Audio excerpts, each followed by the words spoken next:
Your YouTube channel. I hope आप सभी अच्छे होंगे और आपकी तैयारी अच्छे तरीके से चल रही होगी। और जैसा कि आपने थंबनेल में देख लिया है, आज हम जो हमारा अंतिम प्रहार नाम से बैच हमने शुरू किया है, यह सीरीज शुरू की है जो आपका बायोलॉजी का एग्जाम होने वाला है यूपी बोर्ड। ये हम बात कर रहे हैं यूपी बोर्ड में बायोलॉजी का जो 2026 में एग्जाम होने वाला है, उसके लिए जो भी महत्वपूर्ण टॉपिक्स हैं उनकी सीरीज हम चला रहे हैं और इस सीरीज को कंटिन्यू करेंगे। एग्जाम होने वाला है तब तक उसके साथ साथ एमसीक्यू पढ़ेंगे। एमसीक्यू के अतिरिक्त प्रीवियस जो क्वेश्चंस आए हुए हैं पहले, उन सब की बात करेंगे। आज फिलहाल हम जो इम्पोर्टेंट टॉपिक्स हैं 2026 की परीक्षा के लिए उसकी हम बात करने वाले हैं। यदि आपने ये टॉपिक्स आपको बताए जाएंगे वो यदि कर लिए तो आप 95 से 97 या 98 हम कहते हैं 100% तक आपका जो एग्जाम होगा यहीं से आने वाला है। इन टॉपिक से आपके क्वेश्चन आने वाले हैं परीक्षा में, तो बहुत ध्यान से हम कह सकते हैं अच्छे प्रकार से आपको क्या करना है, ये जो टॉपिक्स हैं इनको समझना है। आज हम टॉपिक्स की ही बात करेंगे, बट उन टॉपिक्स का जो एक्सप्लेनेशन है वो हम नेक्स्ट वीडियो में या फिर नेक्स्ट क्लास में हम उसको देखेंगे। आज केवल हम ये जानने वाले हैं कौन कौन से टॉपिक हैं जो आपको 2026 की परीक्षा के लिए तैयार करने हैं। तो ये आपका होने वाला है महत्वपूर्ण प्रश्न और सफलता का क्या होने वाला है, ब्लूप्रिंट होने वाला है। तो इसको हम देखते हैं, बहुत अच्छे से इसको समझते हैं। सबसे पहले तो हम बात कर लेते हैं यहाँ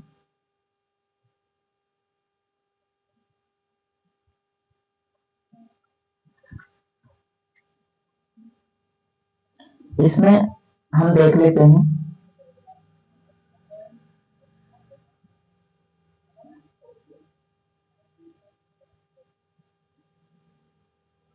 आपकी विजय रणनीति की हम इसमें बात करने वाले हैं। आपकी विजय रणनीति, तो इसको हम देखेंगे। थोड़ा सा हम पेन का साइज इंक्रीज कर लेते हैं।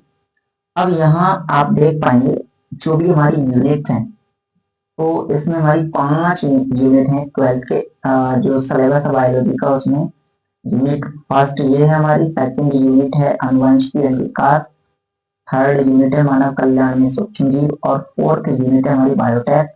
इसका फिफ्थ यूनिट है हमारी पारिस्थितिकी या फिर इकोलॉजी। तो ये यूनिट है, इसके अंदर चैप्टर्स हैं, उन चैप्टर्स को हम समझने वाले हैं। और यहाँ आप देख पाएंगे कि इसमें देख सकते हैं दीर्घ और लघु उत्तरीय प्रश्नों का संपूर्ण समावेश, यानी कि अभी जो इसमें हम आपको बताएंगे, आज जो टॉपिक्स बताएंगे उनसे ही क्या होंगे, आपको अति के प्रश्न देखने को मिलेंगे, निश्चय विकल्प, और हम कह सकते हैं कि लॉन्ग और लघु के क्वेश्चन भी आपको वहीं से देखने को मिलेंगे। बट इनके अतिरिक्त और भी कुछ शॉर्ट क्वेश्चन होंगे जो बहुत ज्यादा जरूरी है, उनको हम आपको उनके लिए हम अलग से सेपरेट वीडियो लेकर आएंगे, उन पर हम बात करेंगे। कुछ फॉर्म है उनकी भी बात हम उसमें कर लेंगे। तो आज हम केवल टॉपिक की बात करेंगे, कौन कौन से टॉपिक हैं इसको हम समझने वाले नहीं है, बस ओवरव्यू की हम बात कर लेंगे थोड़े थोड़े, बाकी डिटेल में हम आगे इसको समझेंगे। तो इकाई फर्स्ट में जो चैप्टर नंबर फर्स्ट है उसका नाम है पुष्पी पादपों में लैंगिक जनन। पुष्पी पादपों में जनन या लैंगिक जनन चैप्टर का क्या है, नाम है। इसमें दीर्घ उत्तरीय प्रश्न या लॉन्ग आंसर है, लॉन्ग क्वेश्चन की बात की जाए तो वहां आपको तैयार करना है अपनी स्टडी के लिए, अपनी बेहतर तैयारी के लिए पॉलिनेशन या परागण, इसके प्रकार, लाभ एवं हानियों की बात करनी है।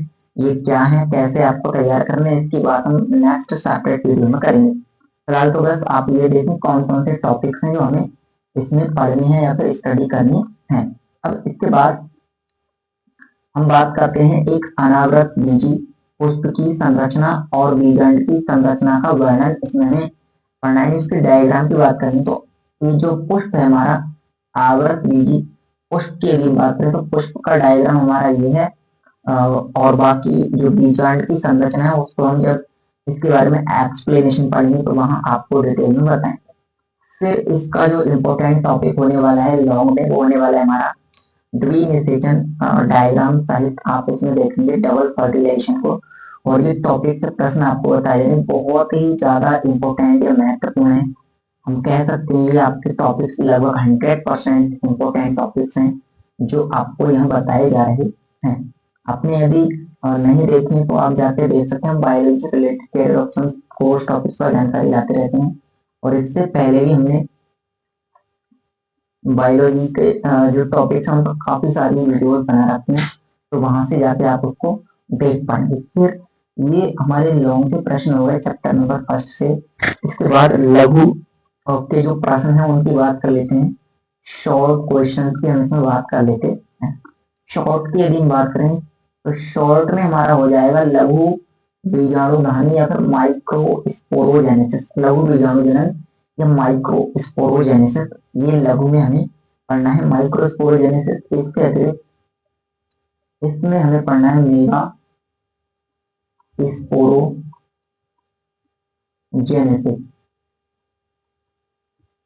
गुरु बीजाणु जनन।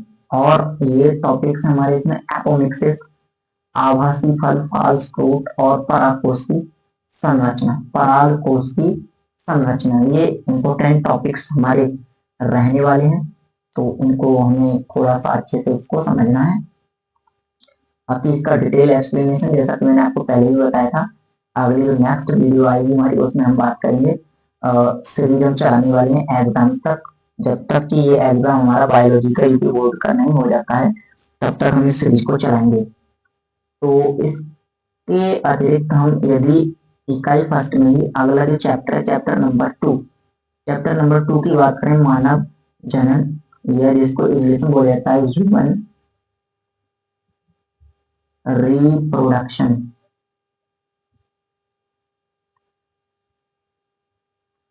रिप्रोडक्शन। तो इसमें लॉन्ग और लघु दोनों ही टाइप के प्रश्न की बात करेंगे जो महत्वपूर्ण परीक्षा की दृष्टि से। तो इसमें जो इम्पोर्टेंट टॉपिक्स में आता है हमारा मानव में नर एवं मादा जनन तंत्र का सचित्र वर्णन, यानी कि male and female reproductive system.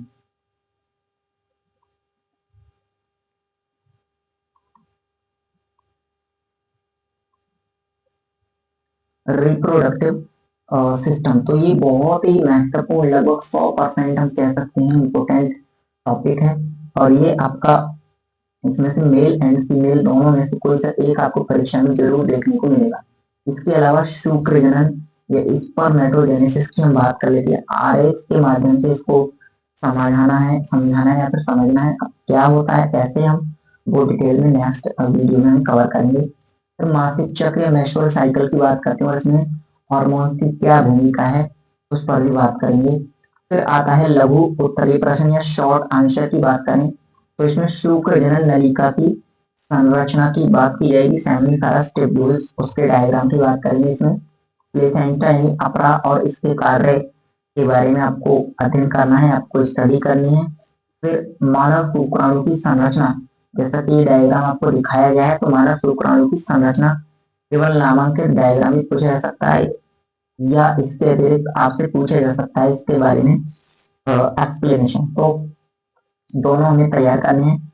और ये शुक्राणु वाला जो टॉपिक है हमारा वो लगभग 100% हम इसको मान सकते हैं। और स्तन ग्रंथियों की संरचना, इसमें मेमोरी ग्लैंड्स की स्ट्रक्चर की बात की जाएगी और उसमें जो मेमोरी ग्लैंड्स में हार्मोन्स होते हैं उन हार्मोन्स की क्या भूमिका है उसकी बात इसमें करेंगे। तो ये इंपॉर्टेंट टॉपिक्स हो गए इस चैप्टर के। अब आते हैं अगले चैप्टर पर, और चैप्टर नंबर जो थर्ड चैप्टर है यूनिट नंबर फर्स्ट का chapter number third.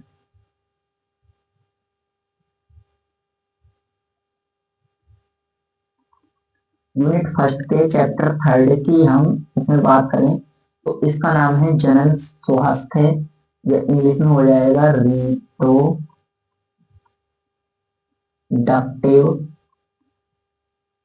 Health. Reproductive health की बात करेंगे तो दीर्घ प्रश्न की यदि हम बात करें, दीर्घ उत्तरीय और लॉन्ग आंसर टाइप क्वेश्चन की, तो इसमें जनसंख्या विस्फोट क्या है ये, बाकी जन्म नियंत्रण या बर्थ कंट्रोल के बारे में बहुत डिटेल में पढ़ना है। बर्थ कंट्रोल के प्राकृतिक विधियां या मेथड्स, परमानेंट विधियां, ये सब हम डिटेल में नेक्स्ट वीडियो में कवर करेंगे। इसके अतिरिक्त एमटीपी की बात हमें इसमें करनी है, मेडिकल टर्मिनेशन ऑफ प्रेगनेंसी। और इसके अलावा कुछ महत्वपूर्ण टर्मिनोलॉजीज हैं, इंपॉर्टेंट टर्म्स हैं जिनके बारे में पूछा ही जाता है परीक्षा में, 100% पूछा जाएगा, इसमें से कुछ ना कुछ जरूर। तो इनका फुल फॉर्म पे हम एक सेपरेट वीडियो लेकर आएंगे। वैसे इसका फुल फॉर्म हो जाएगा इन विट्रो फर्टिलाइजेशन, और ये हो जाएगा जाइगोट इंट्राफैलोपियन ट्यूब ट्रांसफर एपिकल ZIFT zygote intrafallopian transfer, SAGIFT gamete intrafallopian transfer, ICSI intracytoplasmic sperm injection. ये क्या है, इन सब के बारे में डिटेल में पढ़ेंगे। परिवार नियोजन या फैमिली प्लानिंग के बारे में हमें स्टडी करनी है, और पूर्व वेदन के बारे में भी हमसे पूछ लिया जाता है परीक्षा में, तो इसको भी हमें ध्यान रखना है। पूर्व वेदन के बारे में हमें इसमें ध्यान रखना है। और इसमें कुछ और इम्पोर्टेंट टॉपिक्स हैं, इनको मैं यहाँ लिख देता हूँ। जैसे इसमें पूछा जाता है STD के बारे में पूछा जाता है, सेक्सुअल ट्रांसमिटेड डिजीज, जिसमें आपसे पूछा जाता है सिफिलिस के बारे में। और सिफिलिस के अतिरिक्त यदि बात करें गोनेरिया के बारे में, ये जो एसटीडी सेक्सुअल ट्रांसमिटेड डिजीज है, इनके बारे में पूछा जा सकता है। इसके अतिरिक्त एड्स के बारे में भी पूछा जा सकता है आपसे। वैसे एड्स के बारे में जो हमारा चैप्टर है ह्यूमन हेल्थ एंड डिजीज, उसमें भी बात करेंगे। इसके बाद आगे यूनिट नंबर 2 की बात कर लेते हैं।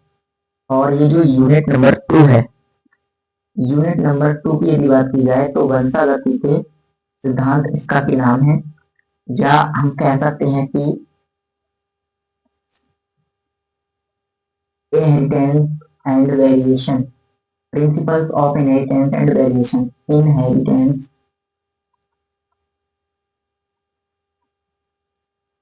एंड वेरिएंस, ये इसका नाम हो जाएगा। ये यूनिट का नाम है, बट यूनिट में जो चैप्टर होगा उस चैप्टर का नाम ये होगा वंशागति के वंशागति एवं विविधता, इनहेरिटेंस एंड वेरिएशन, या principles of inheritance and variation, ऐसे करके ये होगा। इसमें हमें सिद्धांत यानी कि नियम पढ़ने हैं, उसके वंशागति के नियमों के बारे में पढ़ना है। जैसा कि आपने सुना भी होगा, नियमों के बारे में पढ़ा होगा आपने। मेंडल्स के नियम है, जिसमें आपको स्वतंत्रता अवयुन का नियम लॉन्ग में आएगा आपका, ये 100% इम्पोर्टेंट है। इसका जो चेकर बोर्ड है उसके साथ। फिर अगला है हमारा लिंग संलग्न लक्षण, सेक्स लिंकेज की बात करेंगे, वंशागति का वर्णन इसमें हम करेंगे। तो इसमें पढ़ना है हमें हीमोफीलिया,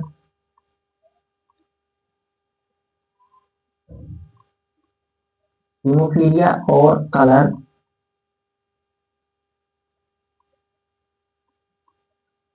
कलर ब्लाइंडनेस और डिजीज जो होती है उसके बारे में पढ़ेंगे। फिर सेक्स डिटर्मिनेशन के बारे में पढ़ना है हिंदी में। इसके अतिरिक्त हनी के अतिरिक्त हम यदि बात करें तो आपको ह्यूमन के अलावा वर्ड्स इनमें एटलीस्ट आपको ये जरूर देख लेना है कि इनमें किस प्रकार के क्रोमोसोम्स के द्वारा क्या होता है, सेक्स डिटर्मिनेशन होता है। इतनी बात आपको इसमें ध्यान रखनी है।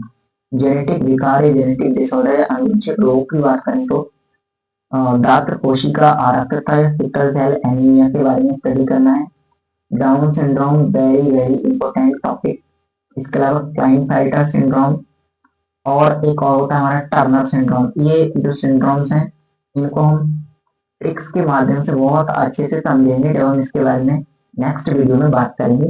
तो आप जरूर हमारे साथ जुड़ सकते हैं। इस जो बायोलॉजी के जो भी ये टॉपिक्स हम आपको बता रहे हैं, ये बहुत ही महत्वपूर्ण टॉपिक है परीक्षा की दृष्टि से। इन सभी को हम कवर करेंगे बहुत अच्छे प्रकार से।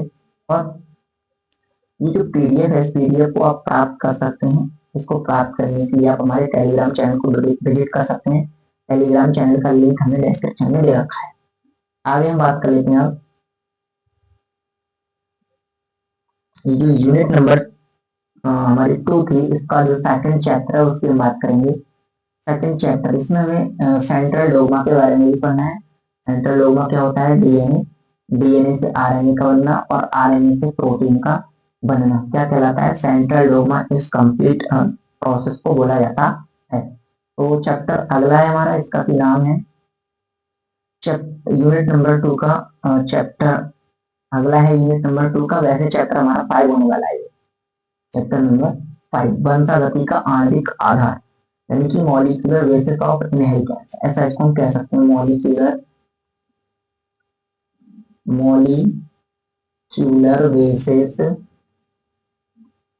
ऑफ इनहेरिटेंस, वंशागति का आणविक आधार। लॉन्ग क्वेश्चन में हम बात करें तो डीएनए, लॉन्ग क्वेश्चन में यदि बात की जाए तो लॉन्ग क्वेश्चन में हमारा हो जाएगा इसमें, डीएनए एक आनुवंशिक पदार्थ है। हास्य एवं चेस का जो एक्सपेरिमेंट है वो बताना है इसमें। वॉटसन एवं क्रिक का डबल हेलिक्स मॉडल 100% इम्पोर्टेंट परीक्षा की दृष्टि से। इसके अलावा अनुलेखन या ट्रांसक्रिप्शन, प्रोटीन सिंथेसिस के बारे में स्टडी करना है। अनुवांशिक कूट, अब ट्रांसक्रिप्शन की तो बात की ही हमने इसमें, साथ ही साथ रेप्लिकेशन जो कि इसमें नहीं दिया गया है उसके बारे में भी हमें इसमें स्टडी करना है। रेप्लिकेशन को हिंदी में बोला जाता है प्रतिकृतिकरण, तो डीएनए से डीएनए का बनना, उसके बारे में हमें इसमें स्टडी करना है। Genetic code 100% important topic. इसके अलावा लघु में यदि बात की जाए, डीएनए आरएनए में अंतर 100% इम्पोर्टेंट है, और आप किस प्रकार से अंतर को बहुत आसानी से कर पाएंगे वो सब हम जब हम इसके बारे में डिटेल एक्सप्लेनेशन करेंगे तब हम देखेंगे। इसके अलावा शारजाफ का रूल, स्थिति पे आधारित एक न्यूमेरिकल बहुत ही आसान पूछा जाता है। फिर मानव जीनोम परियोजना HGP की बात, HGP के बारे में आपको पढ़ना है।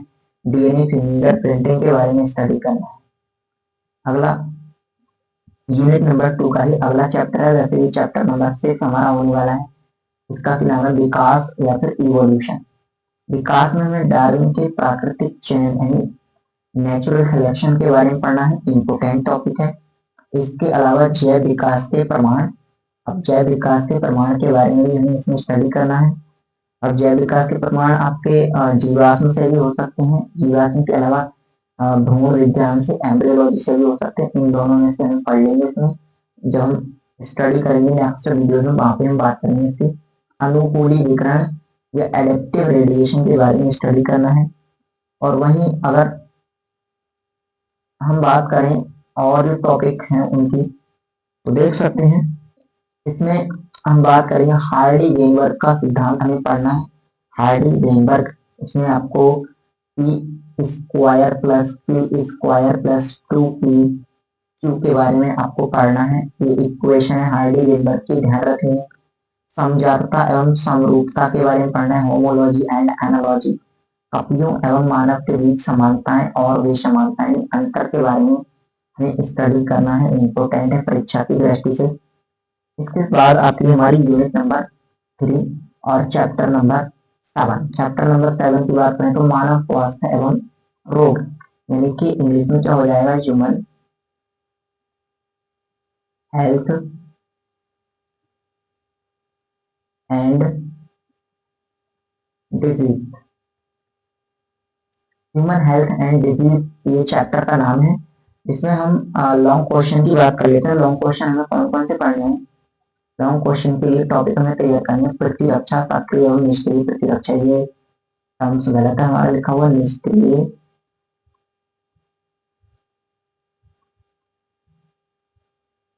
सक्रिय एवं निष्क्रिय प्रतिरक्षा यहाँ पर होगा। मलेरिया परजीवी का जीवन चक्र, नामांकित चित्र ये जो दिया गया है मलेरिया परजीवी का जीवन चक्र, ये भी आपको देख लेना है। रोगजनक यानी रोगों के बारे में आपको पढ़ना है, कौन कौन से, टाइफाइड, निमोनिया, एस्कैरिस और फाइलेरिया। कैसे याद करेंगे इसको, वो सब मैं आपको जब हम नेक्स्ट वीडियो में बात करेंगे वहां आपको बता दिया। एडिक्शन के बारे में थोड़ा सा हमें इसमें स्टडी करना पड़ेगा, वो हम देख लेंगे। इसके अतिरिक्त इसमें जो डिजीज थी उन डिजीज में हम एड्स की बात करेंगे, कैसे आप उनको आसानी से ध्यान रख पाएंगे उसकी बात भी नेक्स्ट वीडियो में करेंगे। वो सब आपको बस हमें फॉलो कर लेना है। उसके बाद आपके जो बायोलॉजी का सब्जेक्ट है आपका, अगर हम बायोलॉजी की बात करें, बायोलॉजी, तो बायोलॉजी का जो सब्जेक्ट है आपका 12th में, उस बायोलॉजी के सब्जेक्ट में आपके 95 से 97 या एटलीस्ट 90 मार्क्स लाने को कोई नहीं रोक सकता यदि आपने ये टॉपिक्स कर लिए या आपने हमारे साथ इसका रिवीजन अच्छे प्रकार से कर लिया। तो देखते हैं अगला टॉपिक, अगला जो हमारा चैप्टर है, चैप्टर नंबर 8 है, यूनिट नंबर 3 है। तो मानव कल्याण में सूक्ष्म जीव यानी कि माइक्रोब्स इन ह्यूमन वेलफेयर, ये इंग्लिश में हो जाएगा। इसमें हमें बायो फर्टिलाइजर के बारे में पढ़ना है, कृषि के क्षेत्र में महत्व, सूक्ष्म जीवों का औषधीय उपयोग ये पढ़ना है, एंटीबायोटिक्स और पेनिसिलिन के बारे में, घरेलू उत्पाद में सूक्ष्म जीव यानी microbes in house holding products यानी दही के निर्माण में, सिरके के निर्माण में, पनीर निर्माण में, इन सब के बारे में हमें इसमें स्टडी करना होगा। तो ये इंपॉर्टेंट टॉपिक्स थे हमारे इसमें। बाकी अब यूनिट नंबर 4 आती है और चैप्टर नंबर है हमारा 9। चैप्टर नंबर 9 है जैव प्रौद्योगिकी के सिद्धांत, जैव प्रौद्योगिकी सिद्धांत यानी प्रिंसिपल्स की बात इसमें करेंगे।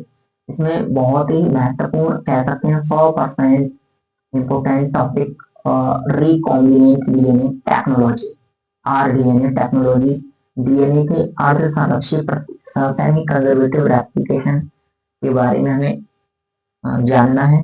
और ये प्लाज्मिड मैप है, इसको देख लेना है एक बार, इसके बारे में भी हम पढ़ेंगे। फिर कुछ महत्वपूर्ण और देख सकते हैं, पीसीआर का पूरा नाम और उपयोग, इसको ध्यान रखना है, परीक्षा की दृष्टि से इंपोर्टेंट है। प्लाज्मिड वेक्टर, इसको ध्यान रखेंगे।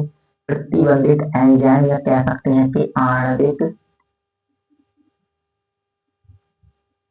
आणविक कैंची, इस प्रकार से भी सवाल पूछा जा सकता है। या फिर रासायनिक चाकू कौन होता है, ऐसे करके प्रश्न इससे पूछे जाते हैं। इसके बाद आते हैं यूनिट नंबर 4 का ही चैप्टर। अब ये चैप्टर नंबर अगला होने वाला है हमारा चैप्टर नंबर 10 होने वाला है, जिसका कि नाम है जैव प्रौद्योगिकी उपयोग। अब जैव प्रौद्योगिकी मतलब बायो टेक्नोलॉजी, बायोटेक्नोलॉजी, और उपयोग बोले तो एप्लीकेशंस।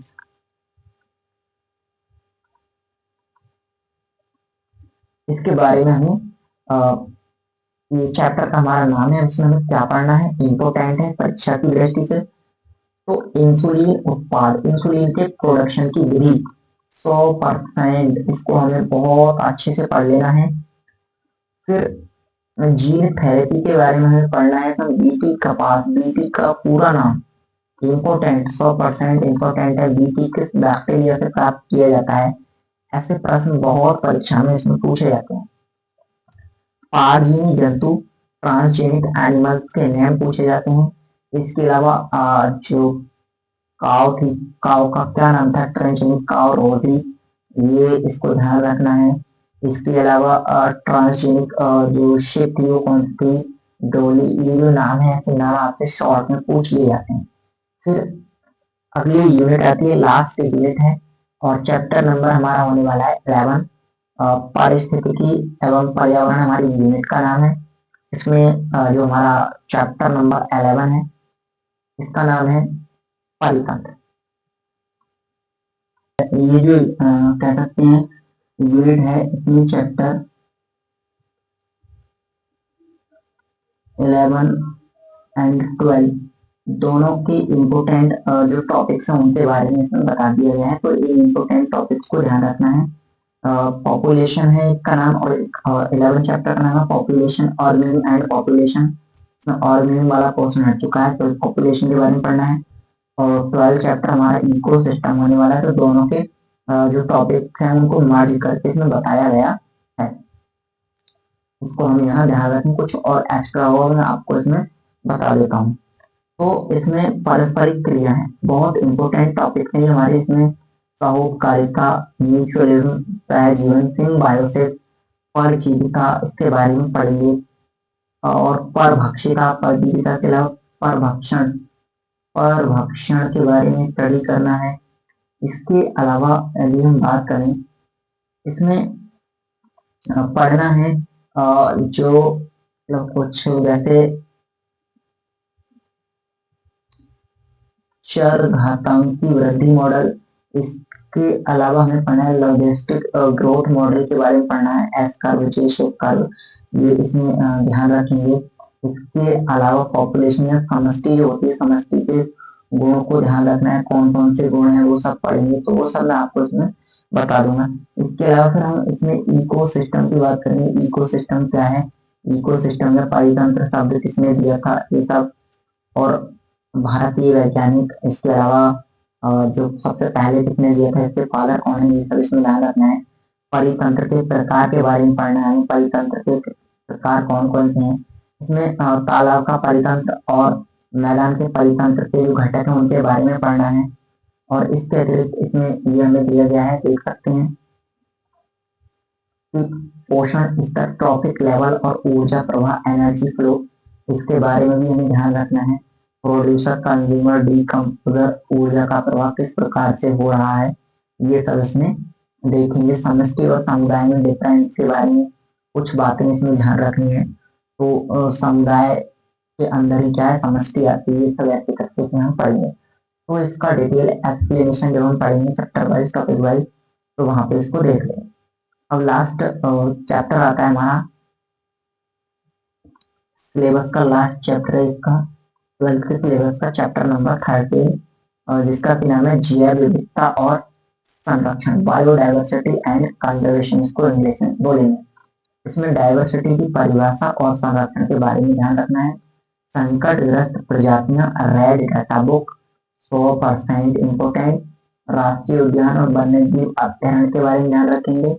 और स्व स्थानीय एवं बाह्य स्थानीय संरक्षण के बारे में भी आपको पढ़ना है या फिर ध्यान रखना है, क्या है, कैसे, क्या बोलते हैं इनको, वो सब हम आगे डिटेल में बात करेंगे। हम इसके बारे में एक्सप्लेनेशन की क्लासेस लेंगे, वो सब उसमें हमें पढ़ना होगा। अब कुछ अंतर की बात कर लेते हैं, जो परीक्षा की दृष्टि से महत्वपूर्ण अंतर होने वाले हमारे, डीएनए एवं आरएनए में अंतर, परिभ्रूणकोश एवं फल भित्ति में अंतर, फिर समजातता एवं समरूपता में अंतर, स्व स्थानीय संरक्षण, बाह्य स्थानीय संरक्षण में अंतर, और सहलगता एवं विनिमय के बारे में, तो ये आपको ध्यान रखना है। और जो इम्पोर्टेंट बात जो यहाँ आपको बताई गई है वो ये बताई गई है कि चित्रों का अभ्यास करना ना भूलें, यानी कि जो डायग्राम है, बायोलॉजी में डायग्राम्स का बहुत रोल होता है, तो डायग्राम्स को जरूर जो शुरुआत के 2 चैप्टर हैं जनरल वाले, उनमें डायग्राम दिए गए हैं, डायग्राम्स को बार बार बनाकर रिवाइज करें, डायग्राम से थ्योरी को लिखने की कोशिश करें। तो ये कुछ इंपोर्टेंट टॉपिक्स थे परीक्षा की दृष्टि से। यदि आपने ये टॉपिक्स कर लिए तो आपके 95 से 97% अंक बायोलॉजी में जरूर आएंगे। और इन सभी टॉपिक्स को हम कवर करने वाले हैं। हमारी जो सीरीज या बैच चल रहा है, ये हमने शुरू किया है अंतिम प्रहार, इसमें हम इसको कंप्लीट करने वाले हैं। तो आज की क्लास में इतना ही, मिलते हैं अगली क्लास में, तब तक के लिए धन्यवाद, जय हिंद।